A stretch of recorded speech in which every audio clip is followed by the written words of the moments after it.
Hello everyone, in this video I'm going to walk you through how to check physical card pin on Opay. First thing you do is open up your Opay app and then you tap on the me icon at the bottom here, tap on it, and the top here, tap on this gear icon.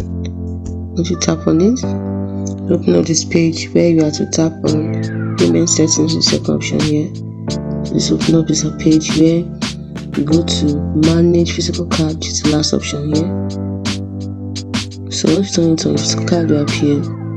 Now we want to check our physical card pin on Opay. Next, we're going to tap on this first one. It will help you to view the last card pin you used. So if you tap on it, then you have to verify your payment pin. Once you enter your payment pin, your physical card pin will be shown instantly. You can see the physical card pin.